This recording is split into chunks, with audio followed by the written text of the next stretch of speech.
আরিফ, আমরা শুরুতেই যাব বাবলুর কাছে। বাবলু, পদযাত্রার সবশেষ জানাবেন। সাদিয়া, পদযাত্রা যেটি ইন্ডিয়ান হাই কমিশন বরাবর যেটা অভিযাত্রা, সেটা এখন মগবাজার অতিক্রম করছে।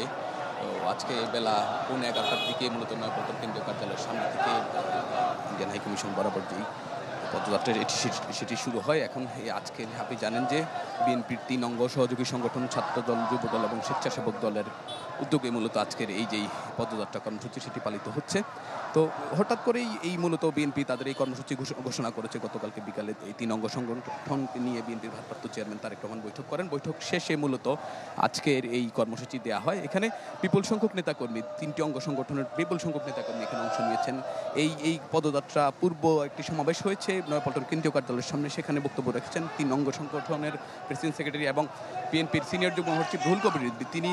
তিনি সহ এবং যে 3 অঙ্গ সংগঠনের নেতাকর্মীরা অভিযোগ করেছেন যে আসলে ভারত সবসময় বাংলাদেশকে নিয়ে সবসময় ষড়যন্ত্র করছে। বিশেষ করে জুলাই আগস্টের বিপ্লবের পর শেখ হাসিনা সরকার যখন ভারতে পালিয়ে যায়, তখন থেকেই মূলত এই ভারত বাংলাদেশ বিরোধী ষড়যন্ত্র করছে। এই ষড়যন্ত্র রুখে দেওয়ার জন্য, ষড়যন্ত্র মোকাবিলা করার জন্য তারা সবসময় সদা প্রস্তুত রয়েছেন, তারা জানিয়েছেন।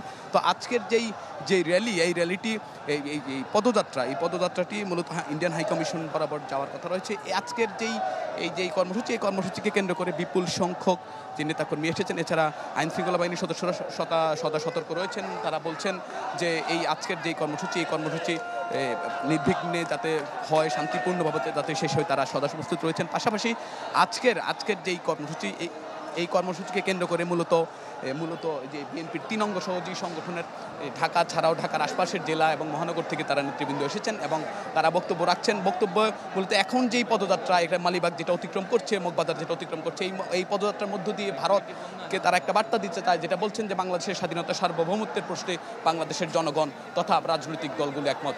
সাদিয়া। বাবলু, আপনাকে ধন্যবাদ। এবারে চলে যাব কাকরাইলে, আছেন সহকর্মী সুলতান Mahmud Arif. Arif,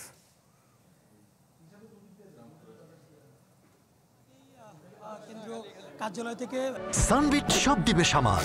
Sunbit magic press, dishwashing এর মাথা ঘোরানো সলিউশন।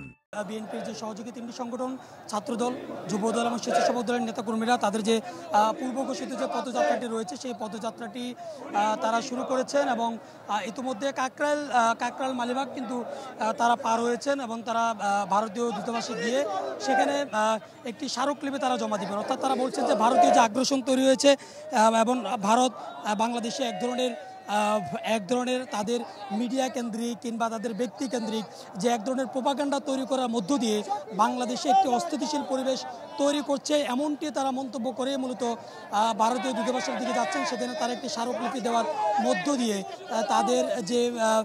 তাদের যে উশৃঙ্খল পরিস্থিতি এবং বাংলাদেশকে নিয়ে তাদের মিডিয়ার অপতথ্য সহ নানাবিধ যে কার্যক্রম, সেগুলো বন্ধের জন্য তারা একটি স্মারকলিপি দেবেন, এমনটি তারা বলছেন।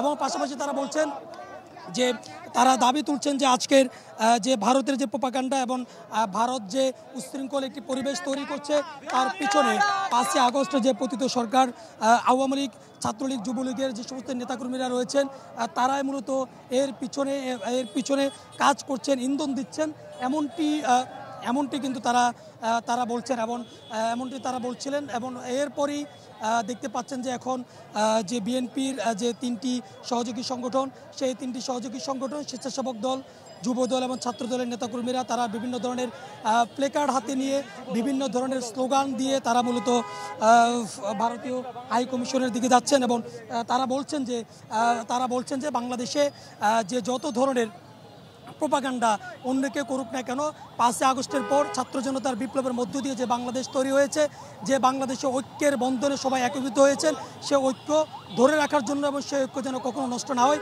সেজন্য তারা কাজ করবেন। সেই কার্যক্রমটি বিএনপি তাদের দলীয় নেতাকর্মীদের মধ্য দিয়ে সারা দেশের মধ্যে কার্যক্রম চালানোর জন্য চেষ্টা করছেন বলে সেটি তারা জানান দিয়েছেন। সাদিয়া।